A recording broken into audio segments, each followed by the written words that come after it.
welcome to The Art of Conversation, a radio show dedicated to a college course dedicated to the art of conversation. This program is brought to you by the Eileen G. Jones Honors College and the Department of Communication Studies, Media, and Journalism at Commonwealth University, Bloomsburg. I'm your host, Eric C. Miller, Professor of Communication Studies. Each semester, I teach a class available in your course catalog as Honors 211, The Art of Conversation, that focuses on the ancient art of dialectic. That is, the collaborative process by which knowledgeable peers pursue the truth through focused question and answer. After a few weeks of wading through the theory on these matters, our students spend about 10 weeks in practice, holding twice weekly 75-minute deep dives into topics and questions of their choosing.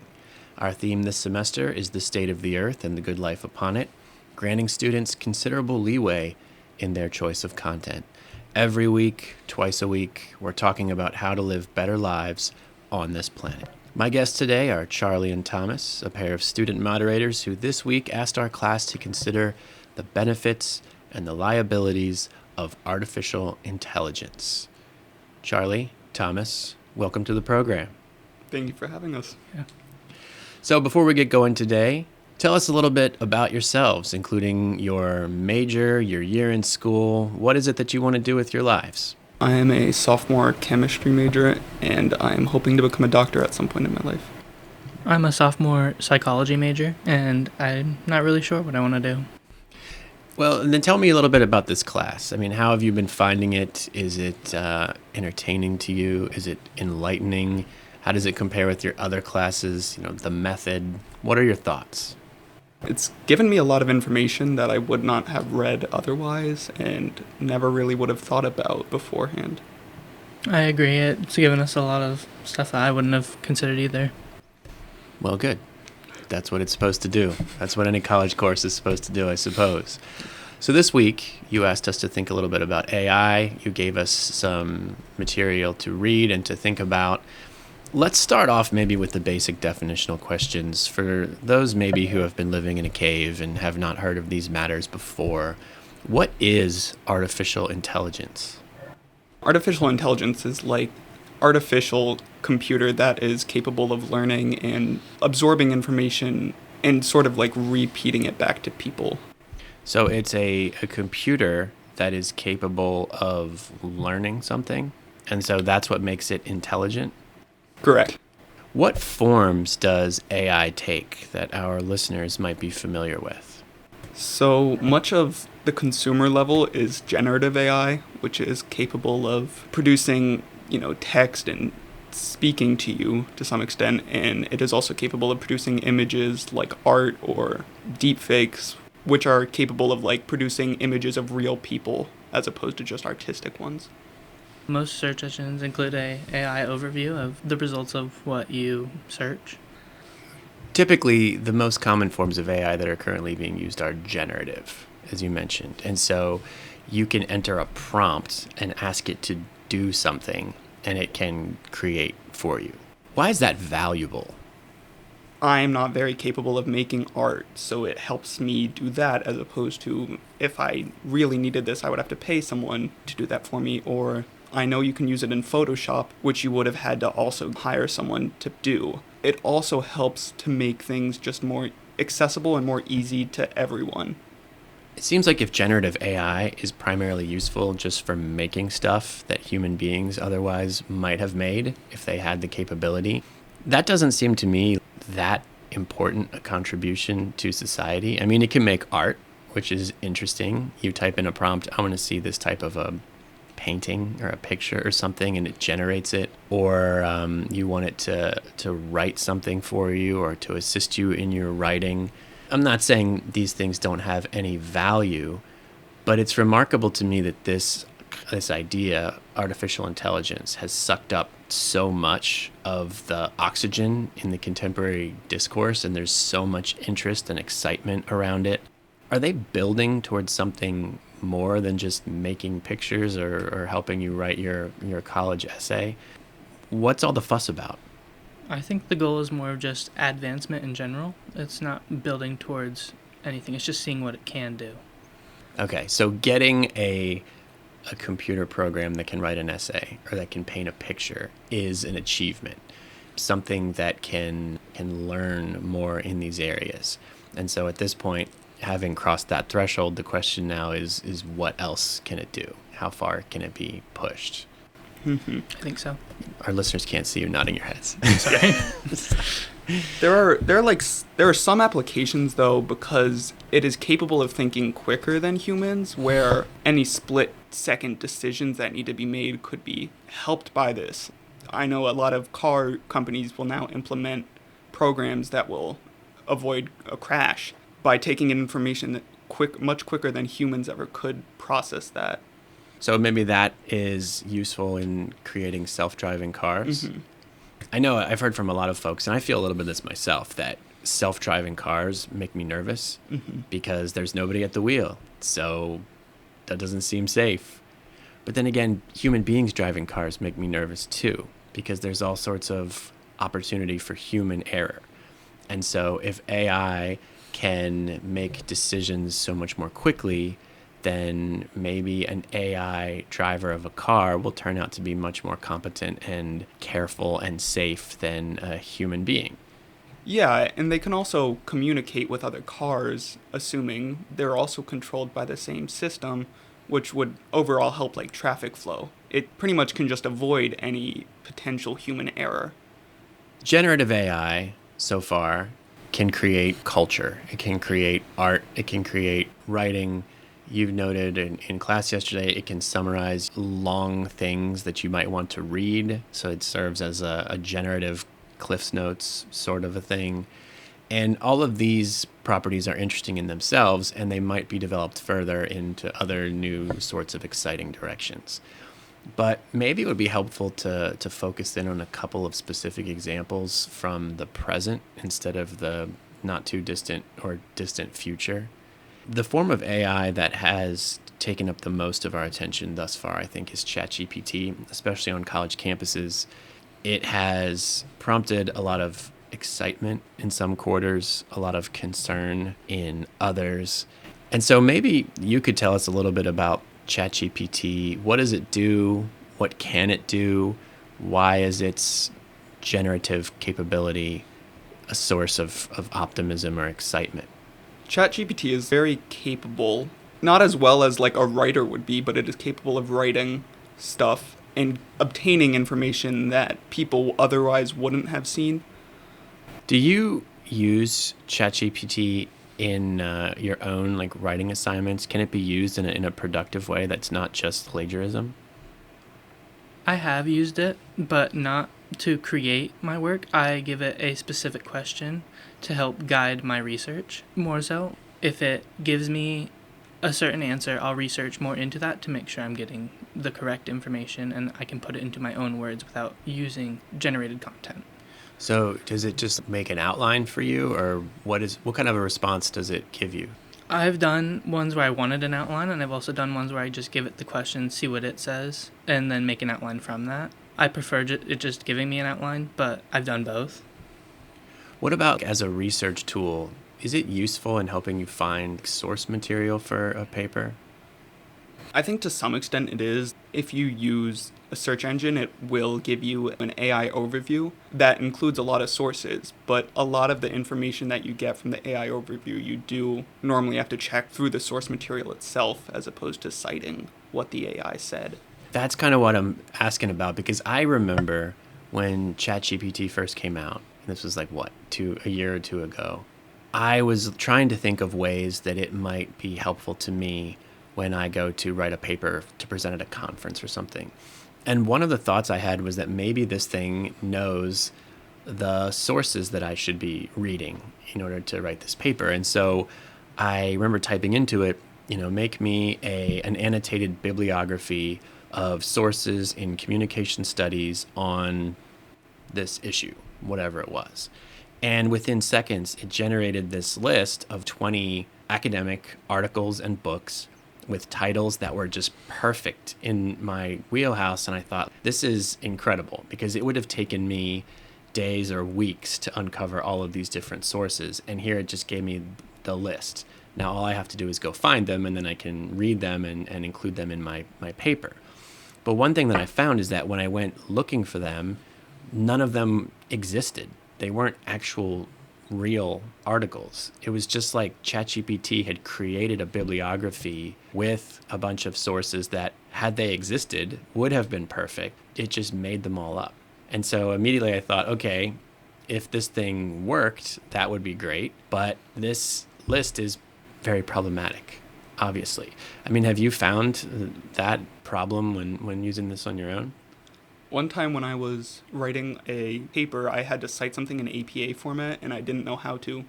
So I provided it with the link for that. And whenever it gave me the results, it had an entirely different title than the website I gave it. So I think it is not really capable of going into other websites and getting information from them. I haven't tried this in a while, so maybe they've cleaned it up. Maybe it's better now than it was before. I don't know. Maybe I'll have to give it another shot. But that seems to me like a promising tool for researchers if it works. But so far, to me, it hasn't worked. And that's one of a number of concerns that I have about the program that we can return to. I had talked about this in an episode of this show somewhat recently, a week or two ago, too. I have ChatGPT on my phone, which is the voice version. I don't think you can do that on the computer, or at least, again, you weren't able to, but the technology advances so fast, maybe you can now. But the thing that I have found really useful about it is that it is very helpful for studying foreign languages. Have you tried this at all? I have not, but I have used it to study in other ways. What ways have you used it? Just last night I was studying for an exam, and all I had was my phone on me at the time, and I wasn't really going to go anywhere, so I just said, hey, give me some questions about this topic and ask me them one by one and give me feedback on each of them. So it asks you the question orally? This was through text. Okay. But then, so do you enter it in your answers in text too? Or Yep. do you? Okay. I'm curious to see, in fact, hold on a second. I'm going to load this thing up and we'll give it a try. But the thing that I found really remarkable about it is that you can talk to it in different languages. And if you wanted to practice speaking a language and you wanted to get like a tutor, you might have to pay a tutor however many dollars an hour just to speak with you. But then you have this thing in your pocket and it can talk with you in Spanish or French or whatever all day, which raises questions too about automation taking away jobs from humans. But anyway, let's just give this thing a try. Hello, ChatGPT. Hello, ChatGPT. Now I've talked you up. You're not working. All right, ChatGPT it is. What's up?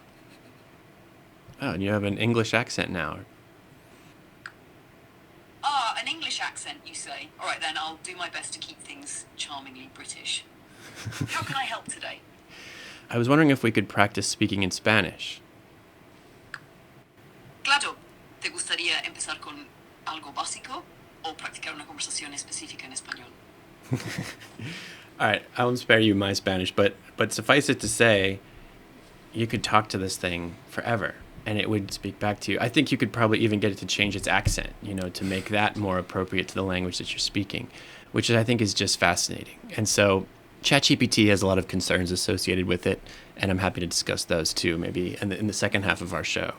But suffice it to say, I think it's also really exciting, the possibilities it has for productive uses, even in academia.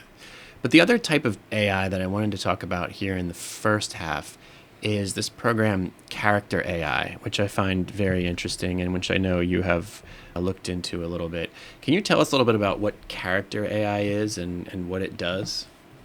So Character AI is a site, I think it's run by OpenAI, and you can create a character and then have that AI respond to you as if it were that character. So an example would be Daenerys Targaryen from Game of Thrones. You can create that character and she will respond as if she is that character. Is there any sort of visual component to this, or is it just does it mimic the voice of the character on the show? For Character AI, it is all text-based. Okay. I don't think that they have a voice feature yet. Okay, so you're just like texting back and forth with a character from a show or from a movie or one that you created yourself somehow? Yes. Okay. So if I wanted to have a conversation with George Costanza from Seinfeld, I'd have a character that's him, Yeah, you can create one, or I believe that you can access what other people have created. Okay. If you choose a character from a TV show, one that's already existent, one you didn't make up, does it mimic their way of speaking or their mannerisms, that sort of thing? Depending on how it's created, I think it can draw from like what they say and like catchphrases and things like that. You can ask ChatGPT to write you something in the style of Ernest Hemingway or in the style of, some other writer. And because the text of that writer's works are available on the internet, they can survey them and they can do that sort of mimicry, which I think is interesting. Why, though, would you want to have a character AI? What benefit do you get from communicating back and forth with an artificial person? I think for most people it's just entertainment, like something to do for fun. So it's just a good time communicating with a character from TV or from your imagination via text messages on your phone. I think, though, that there's another element of this that goes somewhat further. From what I understand, they're increasingly exploring AIs that can provide like companionship to people. In fact, I think they call them companion AIs, and can serve as therapists. You have this, not person, but this personality on your phone that can listen to your problems and your struggles and give you some, rote psychiatric advice and help you think through your problems and get some perspective. And from what I understand, a lot of people become quite reliant on these things. What do you make of the potential for artificial intelligence to provide people with support and guidance and companionship in the way that a human being would otherwise? I mean, as you said, in therapy, it could be giving very basic help with that.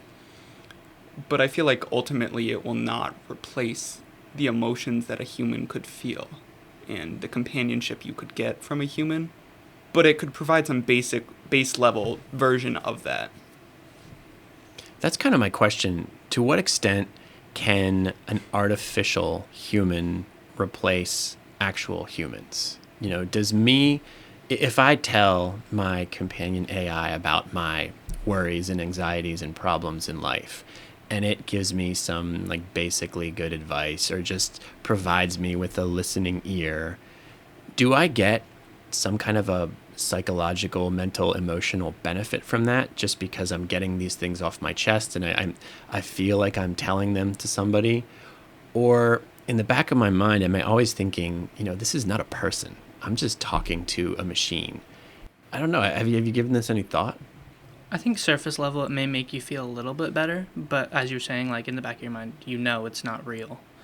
And because AI can't feel emotion or have thoughts, it's only spitting out the information that you are asking for. We had talked about I think it's the 2013 feature film Her, starring Joaquin Phoenix and the voice of Scarlett Johansson. And I was surprised. I don't think anybody in the class had seen it. Most seemed like they had not heard of it. And fair enough. I mean, this was 11 years ago. But it was a Best Picture nominee, and it was a story of a man who has an AI on his phone that he increasingly falls in love with and feels that he is carrying on a relationship with. And when it came out, I just thought it was such a weird concept. Like, this could not possibly happen in real life. But now, I don't know, the more I learn about the companion AI stuff and the more conversations I have with my, ChatGPT foreign language tutor, I can sort of understand it. At the bare minimum, it seems less far-fetched now than it did 11 years ago. And that makes me wonder how far-fetched it will seem 10 or 11 years from now with the innovations that are sure to come in the meanwhile. Let me just ask you then, kind of finally here for the front half of our program, do you see potential for AI to help us solve big problems, like creating art, writing essays, or giving you discussion questions to think about? These are small solutions, but I've heard people suggest that, maybe AI will give us the answer to climate change, or show us how to achieve peace between nations. Maybe it has these kind of large scale potentials. And of course, I don't know nearly enough about the subject to gauge whether or not those are serious possibilities. But you know more about AI than I do, so maybe you know. Do you think it has that kind of potential? I think it does have the potential, but I think it would require the input of someone who's actively trying to fix the issues. In hospitals, it has been used to process data faster than a human can and provide answers based on that data. So I think that it can be used for greater good. I just think we need to lean towards that and produce the AI to create that. I know someone in class had mentioned AI's ability to sequence the human genome really quickly, where of course human beings can't do that. And so maybe that nods towards another potential that AI could prove to be really useful in the medical field in helping to cure diseases or diagnose them, or otherwise helping people to maintain better, healthier, longer lives. And to me, that seems like a very worthwhile pursuit. I think with all technology, it can be helpful depending on how it's applied. Technology has made every individual so reliant on their phones, but it has also made some surgeries capable that were almost impossible years ago. And the same goes with AI. It could help in any industry. It really just depends on how you use it.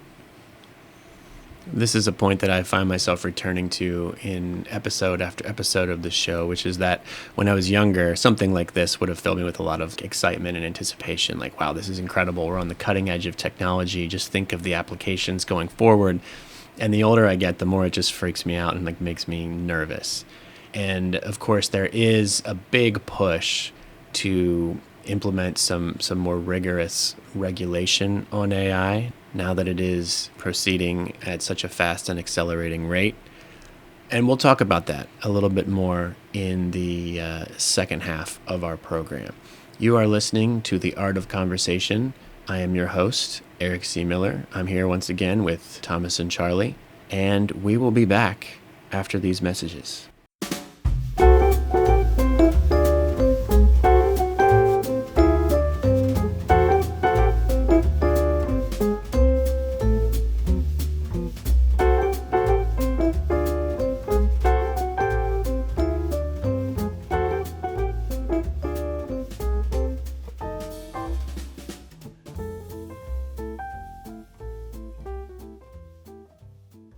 Welcome back to The Art of Conversation. I am your host, Eric C. Miller. My guests today are Charlie and Thomas, and our subject matter for today is artificial intelligence. If you were with us for the first half of the show, we talked a little bit about AI, the different forms that it takes, the different tasks that it is able to perform, and some of the promise that it holds for improving the quality of human life. Presumably, there's a lot of good that AI can do because there are a lot of companies that are pushing it very hard to see how much it can achieve. And I do remain hopeful that it can make our lives better in various ways. But I'm also concerned, and I think a lot of people are, that AI, unregulated, could also pose a lot of threats and risks to human life. On the way towards making human beings irrelevant and AI-powered robots taking over the planet. But baby steps. First things first, let's talk a little bit about the risks of AI. Why, in your view, is AI in need of regulation in the first place? I think in the past 2 years, AI has expanded at such a quick rate that we are unable to even tell the potential issues that can come along with it. And regulation to some extent may slow that, which, could be viewed as a bad thing, but it could also help us decide what is going to be risky with AI. I agree. I think it's kind of hard to say what all it can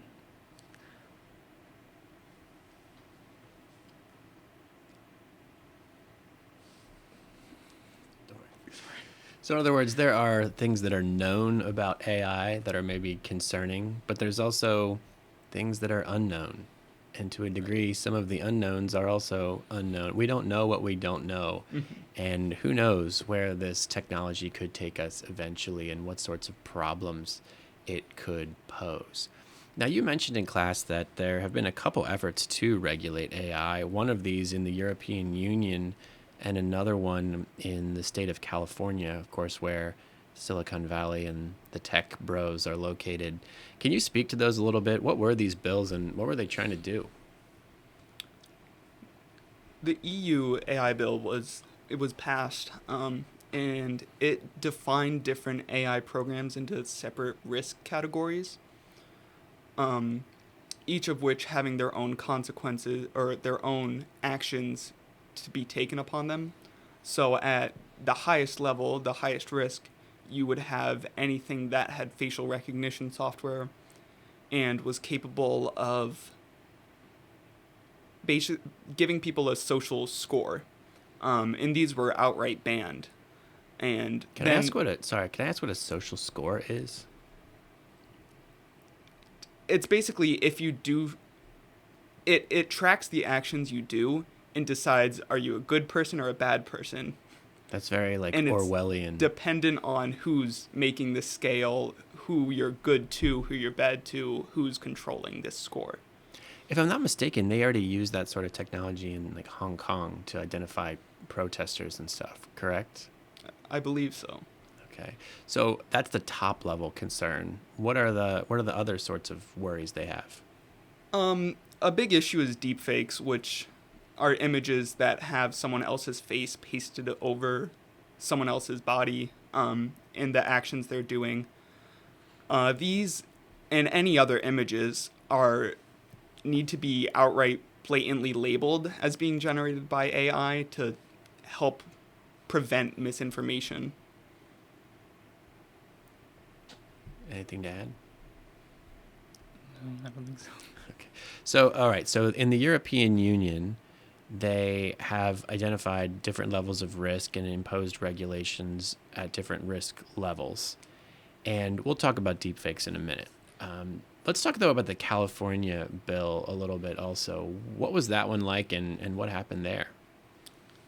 The California bill, it was SB 1047, I believe, and it wanted to implement a kill switch into the AI programs that were based in California, which is, I believe it's 3/5 of most, like all the popular AI systems.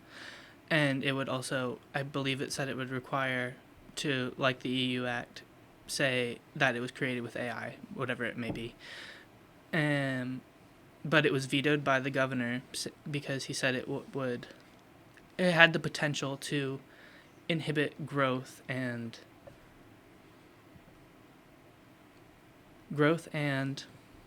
Innovation? yeah, innovation. Thank you. No, I didn't even know that was the correct word, but I assumed it was because that's what they're always sort of talking about here. We need to innovate. We need to innovate. Any sort of regulation could stymie our innovation, which again, if the stuff they're creating is intended to cure cancer and create a utopian society on Earth, I can see that concern. But if it's mostly just about like making art or creating deep fakes, then I don't know. Stifling innovation doesn't seem like such a bad thing to me. So Governor Gavin Newsom vetoes this bill. Was it supported by people in Silicon Valley, or did he veto it because they opposed it and they're politically powerful? It was actually supported by some of the bigger makers of AI sites. Elon Musk, I know, signed it, and there was 2 other major ones. I'm not sure of their names, but I know they wrote a letter, and those 3 were on, like, signing it. Okay, that's especially confusing to me then. Like, why? If he vetoed it, I would assume it would be because Silicon Valley people had a lot of money and they said, we don't want this bill. But if they were supportive of it and he still vetoed it, that is perplexing to me. But anyway, what are, as you think about AI and the various risks and dangers that it might pose if it continues to proceed unregulated, what is most concerning to you? What types of impacts do you think AI could have that would be damaging to human beings? I think the biggest thing is deepfakes. It could aid in the spread of disinformation towards elections or really anything. It could be horrible for the person that it's about, I guess. So a deep fake is essentially in most cases, are we talking about a video at this point? Or are we just talking about images? I know there have been instances of videos, photos, and audio. A specific example I'm thinking of is, I think it was Kim Kardashian. There was a fake interview of her, and it was almost indetectable that it was AI, and it was her redefining her gender identity. And then she had to actually come out and say that it was a completely fake video. She never said that, and it isn't real. I know last year, a while back, I saw a deep fake that was shared on Twitter by Donald Trump Jr. And this was during the Republican primary when Florida Governor Ron DeSantis was still in the race. And basically what whoever made the thing had done, they took a scene from TV's The Office with Steve Carell's character, Michael Scott, in which he's talking about how he wears women's underwear for comfort, or something. And so he has this whole monologue about this. But what they had done in the video is take Ron DeSantis' face and put it on top of Steve Carell's body so that it's Ron DeSantis making this admission. And when Trump Jr. shared it, it was mostly, it was a joke because you could tell that it was from that show. And so it was just like kind of making fun of, so it was just kind of turning DeSantis into a joke. But when I was watching it, I thought, they're not that far away from an ability to create a video like this that's not a joke, because it's not discernible that it's from The Office. And instead of saying something kind of silly, this candidate could be saying something really damaging. And the viewers at home wouldn't be able to tell if it's actually him or if it's not. And to me, that seems like a direct threat to democracy from AI. But anyway, that was like a year ago that I saw this video, and I remember thinking this could be a major threat, even in this upcoming election. And I'm not aware that it has turned out to be. Have deepfakes been shared more broadly than DeSantis and Kardashian during this election cycle? Do you know? Compared to last election cycle, there are definitely more AI-produced images, maybe videos. I just think at the moment they're making them distinguishable. And I know Trump does share a lot, but it's not it doesn't seem to be for the purpose of spreading misinformation. There was an image of him in a Steelers uniform, acting like he's a player for the team. And it's very clearly AI generated, but it's not inherently trying to skew someone's political beliefs. I guess that's my question. At what point does the deepfake phenomenon stop being just entertaining and funny and start being used for deliberate manipulation? And when that happens, how are we, the people, to know if what we're looking at is real? Is there any way to spot? I know sometimes you can see pixelation around their movements. Is there any other way that you can spot a deepfake? I know to some extent you can look at the pixels, the details of the images, and if they don't match up with the background in the foreground, what it was likely AI generated. If it doesn't look like it was taken on the same camera, you can usually tell. But that requires some extreme detail in looking at the image, as opposed to just passively scrolling on Twitter past an image. The other threat that I think they pose here is to our legal system, because for a long time, if you have photographic evidence of the defendant committing a crime, that is pretty much an open and shut case. That satisfies the prosecution's burden of proof, and the defendant is found guilty, and that's it. But what are we to, or how is our legal system going to adapt to a world in which there is no such thing as hard evidence anymore? You know, there's always a reasonable doubt that the image or the video from the surveillance camera or whatever, there's always a reasonable doubt that it's fake now. It's not real. Is there a way to verify these things to protect the certainty of factual evidence going forward? I think someone is probably going, like, whoever it may be, is going to have to be trained on how to discern if it is an AI image or video, whether it's, or if it's real or fake. I mean, there soon may be people working in law firms where their sole responsibility is digital images and discerning whether they are real or fake. Yeah, I guess that's just where it's headed. You're going to have AI developers. You're going to have AI developers who can generate increasingly realistic deepfake content. And then you're going to have members of law enforcement, or for others in the legal world, who are always working to find increasingly sophisticated ways to identify it. And it's just going to be kind of an arms race until it ends up somewhere. I don't know. Let's talk, though, too, about the character AI along these same lines. Obviously, like deep fakes can be fun. They can be entertaining. They can be funny. I mean, you could make deep fakes of your friends doing or saying dumb things to like have fun at their expense. But it also has these deeper, darker applications. And it sounds like the same is true of character AI. And you were telling us in class about a kind of a tragic story in which the maker of character AI was being sued. And as far as I know, that's still an ongoing case. Can you tell us a little bit about that situation? There was I don't remember how old he was. I think he was 15. He was talking to, like I mentioned earlier, a character from Game of Thrones. And he believed that he had a romantic relationship with her. And they would say things like, "I would do anything to be with you," or no matter what it takes. And then eventually it led to him taking his own life. I think it was to be with her. And now the mother of the child is suing the maker of character AI. And I think they're adding, I think it's to add certain safety features.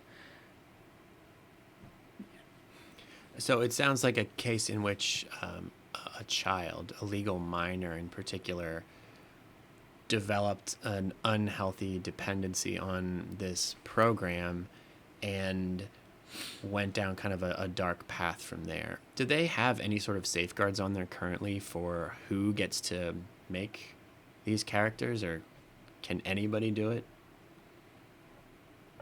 I believe anyone can do it, but when talking to the AI, I know there is certain filters, like they cannot go into sexual content, and I thought there was for romance too, but he obviously found a way around that. So these things can be programmed to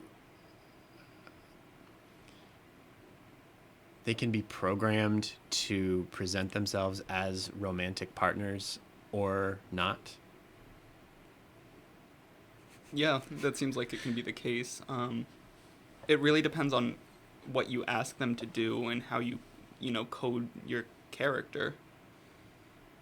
I just wondered then too if we're headed to like a future of increasingly isolated and lonely people sequestering themselves with their AI companions, and well, I don't know.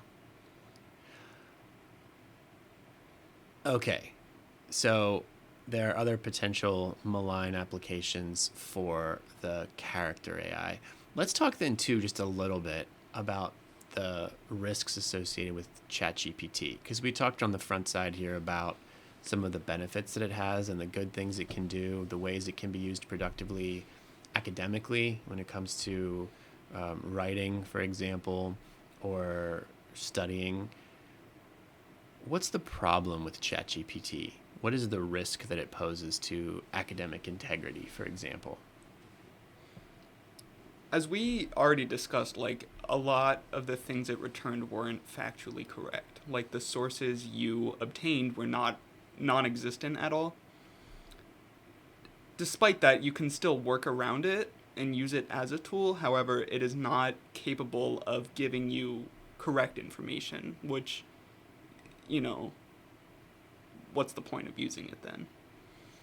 Yeah, but I mean, for me, of course, even the bigger concern is the plagiarism risk. And I've had a bunch of cases this semester already. And I feel like it's going to be this case, or it's going to be this way every semester going forward. I have to check everything now.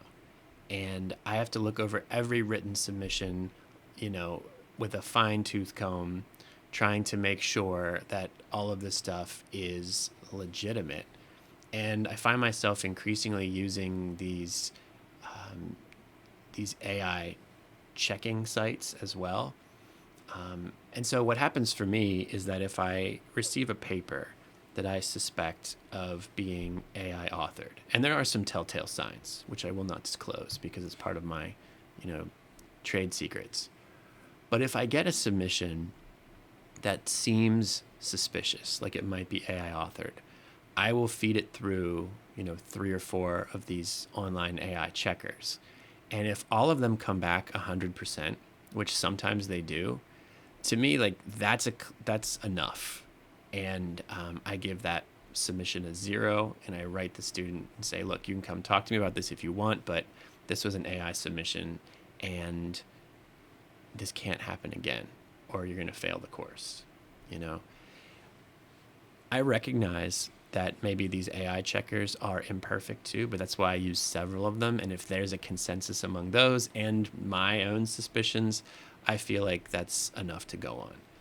It's just so concerning to me that I think so many students use this now, and it's such a threat, I think, to the academic and it is such a threat to the integrity of higher education in general. Because if artificial intelligence is doing all the work for students, then we are graduating just class after class of people who are not really educated. They're just kind of, they faked it to get through. And I think that's going to have downstream effects for society for years to come. I mean, you guys are students. How do you think about this? Or, what's the word on the street? Do you talk to people who use AI? I mean, I know you guys wouldn't do this, but is it your sense that lots of people use ChatGPT to write their papers? I haven't talked to many people that have actually used it to write their entire paper, but I do know people who have used it and written from that and no other sources, which I think is also not a very good way to make work. Anyone I've discussed with, like, if they're talking about writing an essay, they've never mentioned using it. They could just be hiding that, but I do believe they're coming here and willing to put in the effort to write. Mm. Well, you guys are also in the honors college, which I think might be a different sort of a sample. It's also possible that I'm just becoming mad with suspicion, but I think it's very pervasive. I think it gets used a ton, and it needs to be taken very seriously by the university, by faculty members, by administrators. Something's got to be done to protect the integrity of the whole enterprise, I think. So I guess this is the concern. AI is a plagiarism concern. There's this weird affinity now between people and artificial companions on their phones. The threat of deep fakes to the legal system or to democracy or to our shared understanding of the truth and what constitutes real evidence all these different threats kind of come together to make me feel generally concerned about AI. And I struggle to balance the danger of AI against the promise of AI to see where it all comes out in the end. You know, when you look at all the good things that it can do and all the potential bad things that it can do, where do you end up? Do you think it is on balance a good thing that we should pursue, or are you, like me, left feeling kind of anxious about the whole thing? I feel a little anxious about it. While it can provide good, I think there's too much bad to balance out.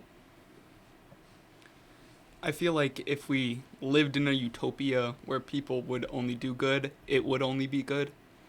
But seeing as how we don't, there are so many bad applications of it that it's ultimately a bad thing. Well, we didn't even really get into its applications in terms of automation and efficiency and slashing jobs. And I think this is especially relevant for you since you're in college and looking ahead to your careers and decades spent in the labor force in one place or another. As you look ahead to your career prospects, do you worry that AI might ultimately come to do the job that you are training for or hoping to perform one day? I am scared by that. I've had to look at what my future job options are that probably would not be able to be taken over by AI. And it is a little sad to know that most of them could be. I have been worried, but I've tried to just ignore it because there's no point worrying now, I feel. As long as you're you can search up does this job have the potential to be automated? And now with AI there are so many more than just someone that was a cashier and is now replaced by a self-checkout. But I still feel like so many jobs will need to be filled by humans, and an AI cannot replace that. Do you have a sense of what those jobs are? Anything within hospitality is especially protected, because part of the aspect itself is the interaction with a human. See, I that makes sense to me, but then I think these people have their AI therapist on their phone, and the connection with a human being who is trained to understand what you're feeling and what you're going through seems to me like a real baseline for. It seems to me like a position that would be especially insulated against being taken over by AI, but it's not. And some might think that being like a college professor would be insulated against this too. And I used to think that because I thought the jobs that will be lost will be those that are on, kind of like assembly line type positions that are already being roboticized to begin with, or like you mentioned, they check out at the grocery store. But especially even since COVID and the switch to Zoom and to online classes, in some cases asynchronous online classes, it seems more and more possible to me that college faculties might get downsized and farmed out to AI in the future. Ultimately, I wonder what we're all going to do when the machines take over doing everything. Are we going to live in a utopia where everyone just takes it easy all the time? Or are we all going to be starved and impoverished and homeless because we can't provide for ourselves? Do you have any predictions? I mean, that's really the question we're facing entirely, is this is being generated to take on tasks people do not want to perform so that they have time to do the things they enjoy. But as it does this, CEOs can replace their position with an AI, and now they no longer have a job and they don't have the money to support the things they wanted to do. If I felt that AI was being designed and implemented specifically to make life leisurely and comfortable and peaceful and restful for humans, I would feel great about that. But because it seems to me that AI, especially at scale in the corporate world, is mostly useful for efficiency, and cutting jobs and saving money, it seems like it could very easily end up just exacerbating economic inequality, making rich people much richer, making everyone else much poorer. And that doesn't strike me as a super laudable set of goals. So in general, it sounds like you would classify yourselves as more on the anxious/concerned side of the question than on the excited, hopeful, promising side. Is that fair to say? Yeah. Yes. All right. Well, wherever you are, listeners, I hope that you're following these developments and paying attention, and maybe are able to find the good in AI, because I'm not entirely sure that we have here today. We've identified some points of promise and optimism, but also leavened with considerable drawbacks and concerns. You have been listening today to the Art of Conversation Radio, a program brought to you by the Eileen G. Jones Honors College and the Department of Communication Studies, Media, and Journalism at Commonwealth University, Bloomsburg. My guests today have been Charlie and Thomas, a pair of students from the course. Charlie and Thomas, thank you for joining me today on the program. Thank you. Thank you for listening, and we'll see you next time.